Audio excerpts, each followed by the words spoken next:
In this recording, we discuss the monitoring of PV systems. Monitoring often involves data or sensor wires which are separate from the power wires, along with data recording or transmitting devices. So, we will refer to monitoring equipment as the monitoring subsystem of the PV system. When we are monitoring the performance of a PV system, we would like a digital record of the performance of the system as measured at known times. The most important parameter is the cumulative electricity generated by the system. This can be compared to models that tell how much energy the system should produce during some period of time to determine whether or not the system is operating properly. Such measurements are useful even if they are only made monthly or less frequently. Another useful parameter is the AC output power of the system at a given time. This information can be evaluated in combination with weather measurements to decide whether the system's output is what it should be under the existing conditions. The DC voltage and current are also valuable performance characteristics. They can indicate shading or bad connections between or within modules in the array. The DC power coming in from the array, which is the product of the DC voltage and the DC current, can be compared to the AC output power to give the efficiency of the inverter. Monitoring subsystems also sometimes record the grid voltage and frequency. These values tell you how close the grid is to the values at which the inverter is programmed to shut itself down. Lastly, weather measurements are often recorded with PV system data. With these measurements, you can compare the PV system voltage and current to what they ought to be under the existing weather conditions. Back when the PV industry was much less developed than it is now, around the year 2000, PV monitoring subsystems were made for specific PV systems by combining off-the-shelf sensors and monitors that were mainly sold for other applications. Measurements were stored in the data logger at some regular interval. Eventually, the measurements were uploaded to a computer every week or less frequently. The computer might remain connected to the data logger, or it might be carried to the PV site and connected to the data logger for each data upload. Some systems also stored measurements from weather sensors. One problem with this approach is that it is very difficult to measure safely the high DC voltages that are common in PV systems. The currents may also be difficult to measure with the accuracy needed. A good measurement system requires a lot of careful design by someone who understood the PV system, as well as additional sensor wires and system components. But the measurements are also redundant. After all, the most important measurements were already made inside the inverter. These include the DC voltage and current, which are needed by the maximum power point tracker. The inverter also needs to monitor the AC voltage and frequency set by the grid in order to turn off if either one is too high or too low. The inverter's control operations, including those of the maximum power point tracker, are all digital anyway. So many of the important values already existed digitally inside the inverter. However, systems like this were built with data loggers and sensors that are connected to the inverter outputs, but otherwise operate independently of other parts of the PV system. Some are undoubtedly still in use. As the PV industry developed, inverters became available with digital connections. When connected to a data receiving device, the measurements from these inverters include values that the inverter needs to measure and digitize anyway, and typically some others. Diagnostic information may be available from an inverter when it is not working, and in some systems, control information can be sent to the inverter over the digital connection. The inverter's digital interface to the outside world may be a standard part of the inverter, or it may be an extra added in the factory or in the field. Most inverters have an LCD display on the front, which also shows performance data. The digital output includes the displayed data and perhaps other data as well. The digital outputs of some inverters can be read by a computer with the standard connector and software from the inverter manufacturer. But more often, the output is intended for a data logger that is also sold by the inverter's manufacturer. It can typically read the output from several of the manufacturer's inverters at once, and also data from a weather monitoring station if there is one. However, it cannot receive data from another manufacturer's inverters. The newest and presently a very popular type of monitoring is by a web service.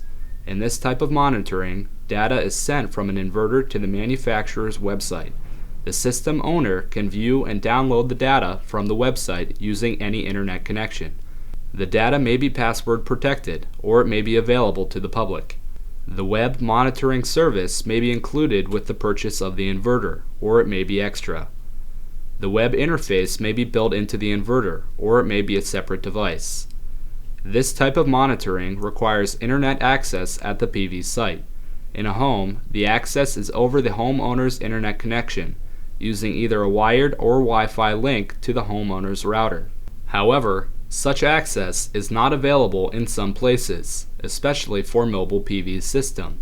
Some monitoring subsystems can also send data over the cell telephone network. Since the manufacturers have all of this data from their installed inverters, they can use it to diagnose problems, improve designs, and perhaps for promotional or business purposes. Overall, there is no standard for PV monitoring subsystems. So now, we'll simply discuss a few of the systems that are or have been used for PV system monitoring.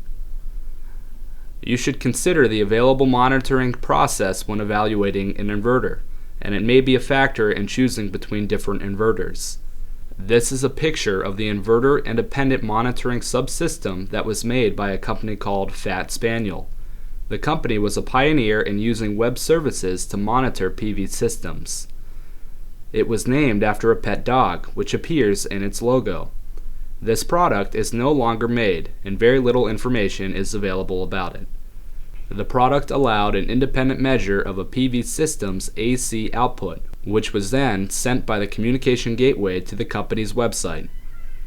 These inputs apparently were to measure the DC voltage of the array. The communication gateway could also receive the digital output from a compatible utility-grade electric meter, as well as from inverters with digital outputs. Fat Spaniel was originally an independent company, but it has now been purchased by the inverter manufacturer Power One. There are many PV systems that are monitored by Fat Spaniel equipment. This shows the information on a PV system on the Township Library in Springfield, Pennsylvania. The graph shows the hour-by-hour production of the system. In general, the output of the system increases towards midday and then decreases, with some fluctuations due to weather. Even at its peak on this day, the system was generating well under its rated capacity due to the weather, and at 3 o'clock daylight savings time, the power output was less than 1/4 of the array's rated output. The website can show day-by-day generation where we will see a lot of fluctuation due to the weather. This month-by-month graph is much smoother. We see here a decrease from July down to the minimum in December, when the winter solstice occurs, and then the output begins to increase again. This picture shows the Solectria 1800 watt inverter that Penn State uses for some demonstrations. It's an older product that does not have built-in disconnects. A DC disconnect and an AC disconnect are mounted next to it. The inverter has an RS-232 output that can be connected by a cable to a computer or compatible data logger. The inverter does not have any data storage except for its lifetime electricity generation. Data must be collected and stored by a separate unit as it is output by the inverter.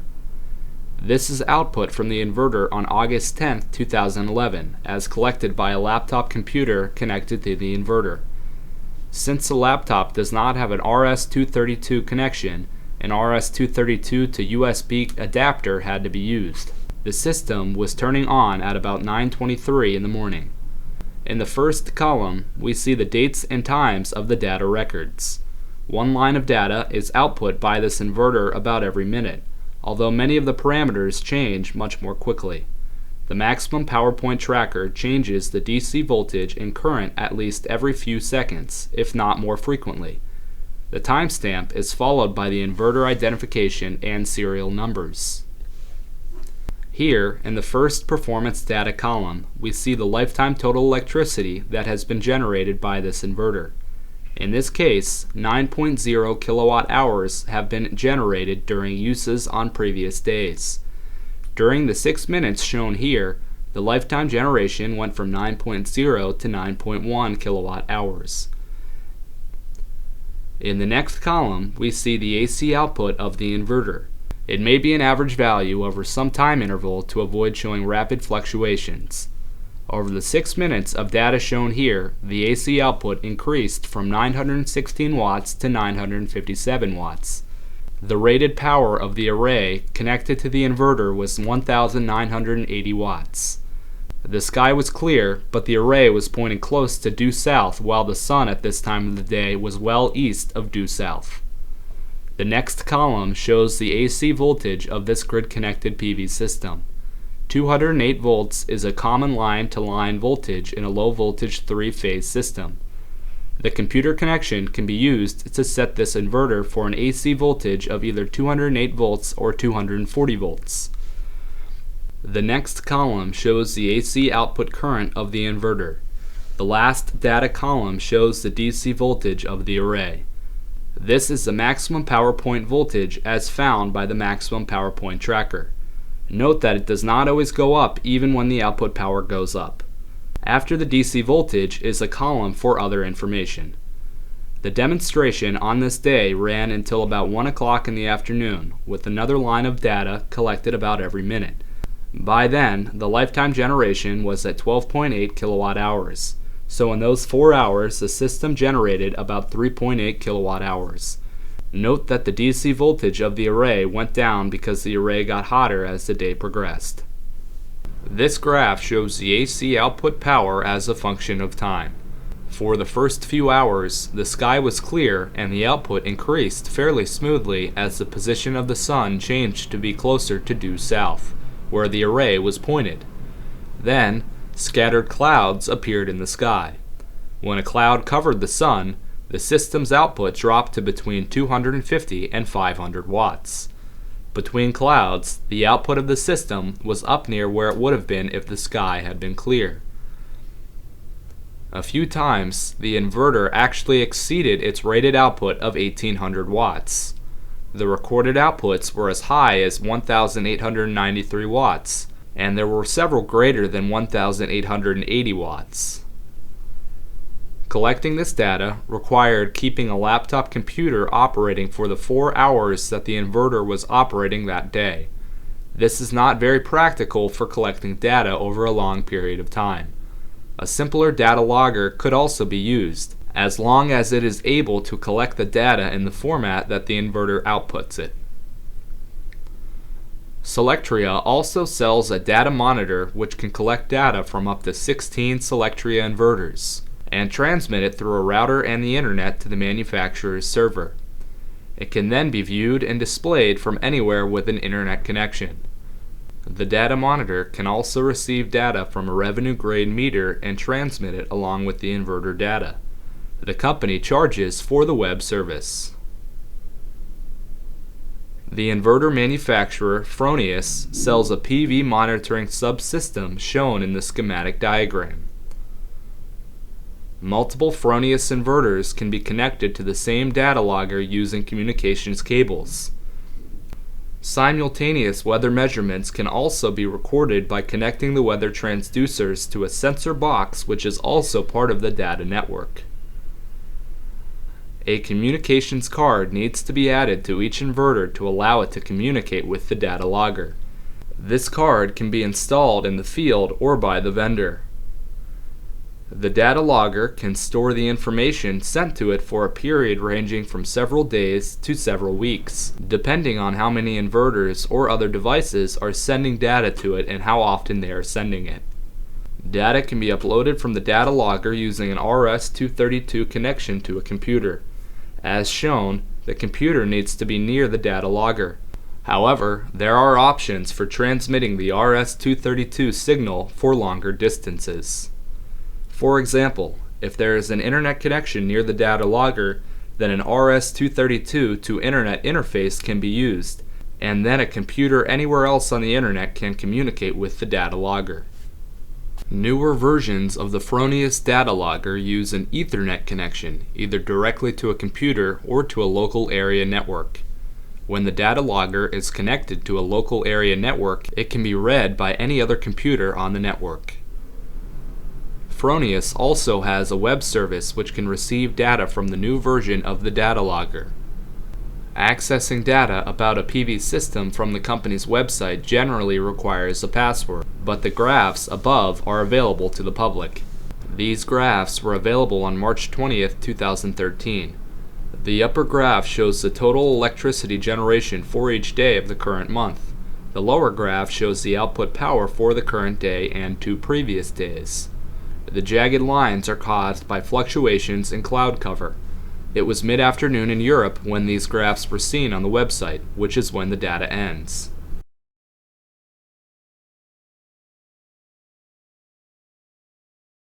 The inverter manufacturer SMA has 2 different PV monitoring subsystems. The first provides a local display but is not linked to the Internet, and the second sends the information on the PV array to a company web service but does not have a local display. SMA also sells a weather sensor interface that sends weather data to the web service. This is a picture of the SMA Sunny Beam. It communicates by Bluetooth to up to 12 inverters within its range, and it can store data for at least 90 days. The display here is showing power output of 2.25 kilowatts, an electricity generation for the day of 24 kilowatt hours, and a lifetime electricity generation of 1,178 kilowatt hours by the inverter it is linked to. The SMA Sunny WebBox also communicates by Bluetooth and can receive data from up to 50 inverters. The WebBox then communicates by an Ethernet connection either to a local computer or to a router connected to the Internet. It also has local memory. A version for large PV systems has wired connections to the inverters. This graph shows some of the data available from the company's monitoring website for a 6.11 kilowatt PV system in Bryn Mawr, Pennsylvania. The blue line is the output power of the inverter, and the red line is the cumulative electricity generated up to various times in the day. This graph is also available on the monitoring website and shows the electricity generated on each day during the month. The variations were due to the weather on different days. Other graphs and information are also available about various PV systems on the company's website. The last monitoring subsystem we will discuss here is by the microinverter manufacturer Enphase. In a system using microinverters, there is a microinverter for every module. Each one needs to be monitored individually. A residential system typically has only 10 to 40 microinverters, which is not a large number to communicate with. However, large systems have over 100 microinverters, and communicating with all of them can be more of a challenge. The Enphase monitoring subsystem uses a data device called the Envoy. The Envoy communicates with the microinverters over the AC power wires. In a house, the Envoy can often be plugged into a convenient outlet, which it will then use for both power and communication. The unit also needs an Ethernet connection to an internet router. This is a picture of the front of the Enphase Envoy. The display shows the present AC power output of the system, and also the lifetime electricity generated by the entire system. But the display is not able to show the data from individual microinverters. A local computer can be connected to the Envoy to read some system diagnostic information. This includes system events such as a shutdown for the night, or a shutdown because the grid frequency or voltage is too high or too low. A local computer can also read the information on the front display. However, a local computer connected directly to the Envoy cannot read data from individual microinverters. Thus, even though data from individual microinverters passes through the Envoy to the company internet service, it can only be read over a connection to the company's website. This means that in places where an interconnection is not available, it is not possible to get data on performance of individual microinverters. This is a disadvantage of this system in some places. An electrical filter is sometimes needed with the Envoy and microinverters on one side and the grid on the other. One reason that such a filter might be needed is electrical noise in the power wires. This can be the situation in an industrial building with large electrical equipment. Another reason might be interference from other nearby Envoys that are also communicating over the power lines. There may be multiple Envoys in a large PV system using microinverters. This is Enphase's webpage about a system in Philadelphia. The diagram shows the layout of the array. The odd shape is due to various obstructions on the roof. The little rectangles in the drawing represent individual PV modules, and the color is related to the most recent output transmitted to the website. The system has 444 microinverters and a rated output of 81 kilowatts. When this image was taken, the power output was 19.3 kilowatts in mostly cloudy conditions, and the maximum power output for the day so far has been 22.7 kilowatts. We also see the electricity generated so far in that day, week, month, and over the lifetime of the system. Various reports are also available, but they require a password that the system owner has. Two issues are indicated, possibly underperforming microinverters, but access to this information also requires the password. Various graphs can also be displayed. This one shows the system's output for the previous 24 hours. The image was taken in the morning, so it shows the previous afternoon's generation, followed by nighttime with no generation, and then output beginning again in the morning. This graph shows a week of generation. We see that the system generated a lot more electricity on some of these days than others due to the weather. There were also some relatively large fluctuations within the days. Public information on many other systems with Enphase microinverters is available on the monitoring website. In summary, we have seen monitoring subsystems that are available from different inverter manufacturers. These subsystems are not compatible with inverters from other manufacturers. It is good to consider monitoring when choosing between different inverters.